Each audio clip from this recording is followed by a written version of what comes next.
Heated rematch. After Tiffany Hayes is okaying fans to attack Caitlin Clark, the league did nothing. The Golden State Valkyries did nothing. Everybody wants to sweep it under the rug, but knowing if it was the other way around, it'd be a big issue. But it is what it is. We're here. Let's take a look at what Natalie Nakase. The WNBA is not just at a boiling point. It has officially detonated. And if you thought the tension between the league's established veterans and this seismic new generation was finally settling, then you are about to be absolutely shocked. Forget everything you thought you knew about a regular season game, because tonight, the Indiana Fever are not just playing the Golden State Valkyries. They are marching into a brutal, deeply personal war. This isn't about X's and O's anymore. This is about pride, raw physicality, and the very survival of certain reputations on the hardwood. At the eye of this Category 5 hurricane is Caitlin Clark, a player who, week after relentless week, has faced an unthinkable gauntlet of physical abuse, targeted defensive schemes designed not just to stop her but to break her, and non-stop trash talk from players who, quite frankly, seem utterly incapable of accepting the new reality she's forged in women's basketball. This is the player single-handedly driving a staggering 26.5% of the league's entire economic activity, yet instead of the protection she deserves, she receives open season treatment. But what transpired recently crossed a line so egregious, it has the entire league whispering in the shadows, even as officials and executives desperately try to bury the truth. And get this, we're talking about veteran Tiffany Hayes, a player who allegedly gave the literal green light for fans to verbally and emotionally attack Caitlin Clark. The absolute craziest part of this entire situation, the league office did absolutely nothing. Silence. But here's the kicker. That deafening silence from the top is telling us a completely different, far more sinister story about what's really happening behind the scenes. Caitlin Clark, here it is. A lot of times against Caitlin, the first game you guys picked up 94 seed. I'm just curious, what kind of things do you try to do when you pick 94 seed? Backslash in, backslash in, backslash in, backslash in, backslash in. Oh, well, because she does a heavy load to pretty much of the offense. So again, you just want to put a lot of different bodies on her because she can shoot from like half court. Like, you just got to make sure we're aware. So just more awareness for us. We talked about that. I appreciate you showing respect because you know the girl can pull up from half court. You know. Now listen to this part, because when you truly hear the implications of what just happened, it genuinely sends chills down your spine. This entire incident with Hayes and the fan incitement was swept under the rug. And when you consider the blatant double standard, it becomes almost impossible to ignore. Think about it for just a second. If the roles were reversed, if a high-profile rookie had encouraged or endorsed that kind of hostile, aggressive behavior toward a highly respected, 10-year veteran, it would be front-page breaking news on every single major sports network in America.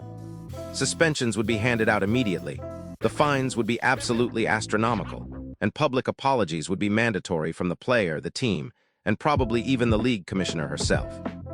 But because it is Caitlin Clark taking the hit, because it's the rookie phenom facing this targeted harassment, the league simply turns a blind eye and desperately hopes the controversy fades away into the background.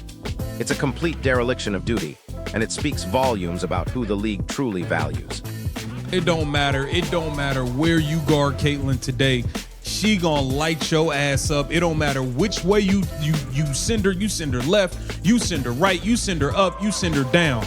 She gonna be dropping buckets now. Backslash in, backslash in, backslash in, backslash in, backslash in. But look, y'all did a lot of fouling last game. All y'all did was hack. Hack, hack, hack, hack, hack. That was all y'all was doing. Indiana Fever too. Indiana Fever fouled way too much. The Golden State Valkyries last game versus the Fever fouled way too much. So we'll see. I think it's going to be tight. I think the whistles are going to be tight because of this Tiffany Hayes situation with Caitlin Clark. I think the referees are going to be trying to control this game and not let it get out of control with physicality. So I think it's going to... You know who absolutely cannot turn a blind eye tonight? Golden State Valkyries head coach, Natalie Nakase. Coach Nakase knows exactly the kind of hurricane that is heading straight for her team, and she's been tasked with an almost impossible mission, figuring out a mathematical and physical way to stop the offensive machine that is the Indiana Fever, specifically Caitlin Clark. In her recent press conferences, Nakase did not hold back, peeling back the curtain and revealing the absolute nightmare it is to prepare a defensive scheme against someone with a limitless range, the elite processing speed, and the court vision of Clark. This isn't just about guarding a traditional point guard at the three-point line anymore. This is about guarding a threat from the exact moment she steps off the team bus and walks into the building. Nakase, a seasoned coach, openly admitted her defensive unit has to pick up Clark from 94 feet away, essentially from half court. Let the gravity of those words sink in for a moment. This is a professional head coach at the highest level of women's basketball on the planet, admitting her entire defensive philosophy has been bent out of shape by one player. Human. So with that human being aspect, it's like everyone sees it different. So we stress today, like high hands. We're not going to put them in bonus. That is definitely one of our keys tomorrow. Like we want them to earn their shots to shoot over us rather than they get 29 free shots at the line. I'm like, come on guys. Like, you know, we helped the situation. So tomorrow we're just going to be really smart. We're going to be really disciplined. You're going to see us. I told them to go to sleep like this. Backslash in, backslash in, backslash in, backslash in, backslash in.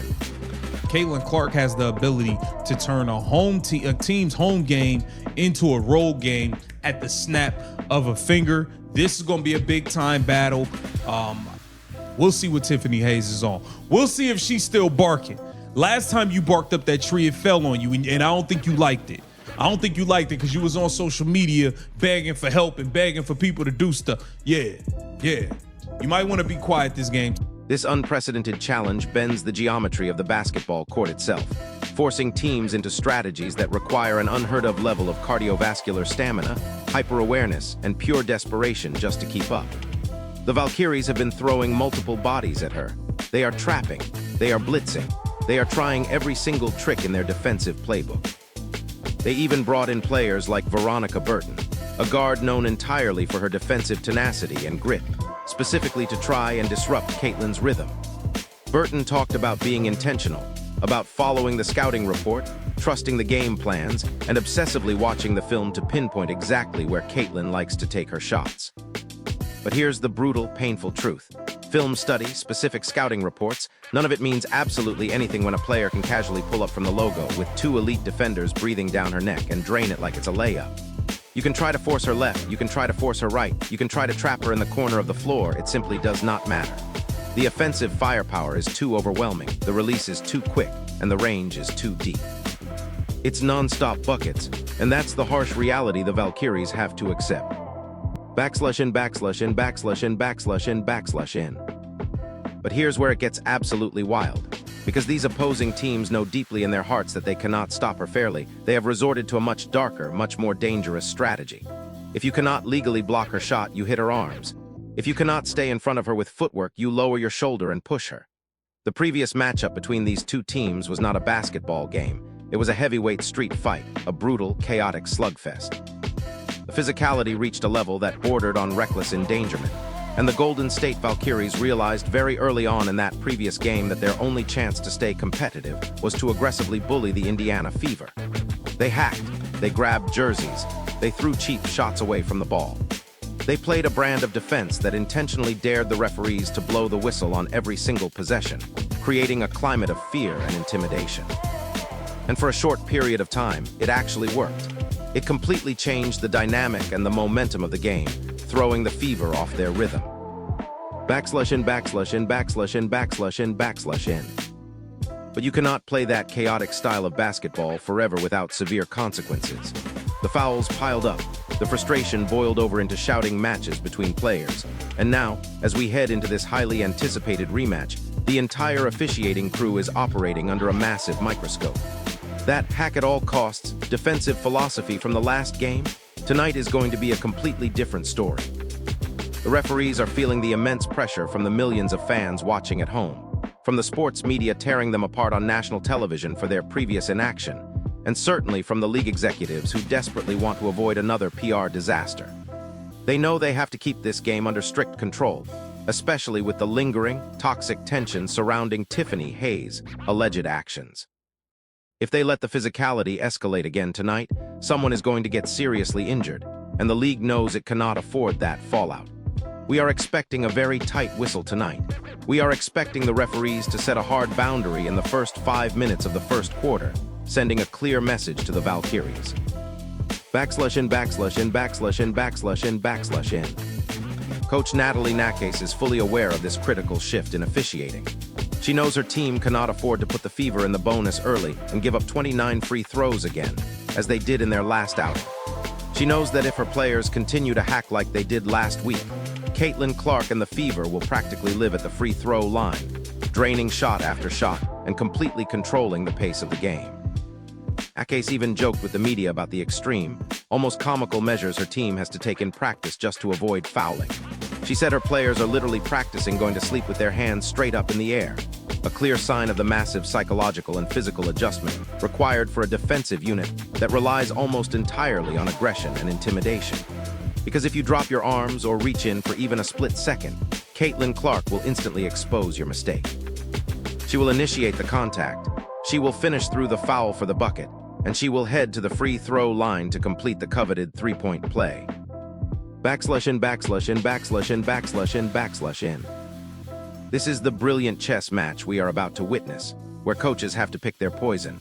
Do you play straight up, fundamental, clean defense and watch Caitlin Clark easily drop 40 points on your head without a single trip to the line? Or do you foul her aggressively, disrupt the flow of the game, and pray that the referees decide to swallow their whistles, risking your best players fouling out? But beyond the coaching strategies, beyond the X's and O's, there is a deeply personal, emotional narrative unfolding right before our eyes tonight. This is about respect. This is about establishing a legacy. Tiffany Hayes tried to play the role of the veteran enforcer. She tried to intimidate the rookie phenom. She tried to spark a fire and get in Caitlin's head. But what she actually did was awaken a sleeping giant. And the last time Hayes barked up that specific tree, it did not end well for her at all. She found herself overwhelmed on the court, deeply frustrated, and ironically searching for sympathy and help on social media immediately after the final buzzer. Backslash in, backslash in, backslash in, backslash in, backslash in. Caitlin Clark, on the other hand, does not need to log online and talk trash on the internet to prove a point. She lets her mesmerizing game speak volumes. She has the rare, legendary ability to walk right into a hostile, screaming arena, hit 3 jaw-dropping logo shots in a row, and completely suck the air right out of the building. In fact, she doesn't just silence the opposing crowd. She actively turns them into her own fans, making them cheer for asterisk or asterisk. She possesses the supernatural ability to turn a grueling road game into a comfortable home game at the absolute snap of her fingers, leaving opponents and their fan bases stunned into submission. And that, ladies and gentlemen, is exactly the masterclass she plans to deliver tonight, specifically aimed at Tiffany Hayes and anyone else who dared to underestimate her. This is not just another game on the schedule. This is the ultimate revenge game, a chance for Clark to cement her dominance and silence her loudest critics on the biggest stage. Backslash in, backslash in, backslash in, backslash in, backslash in. So there you have it. The WNBA is in an absolute pressure cooker. The referees are under unprecedented scrutiny, and the stage is perfectly set for a revenge game where the stakes are at an all-time high. The Indiana Fever are not just looking to add another victory to their record. They are looking to send a very clear, very loud, and very terrifying message to Tiffany Hayes, to the Golden State Valkyries, and to every single team in the WNBA. You can try to hack, you can try to intimidate, you can try to sweep the blatant disrespect under the rug.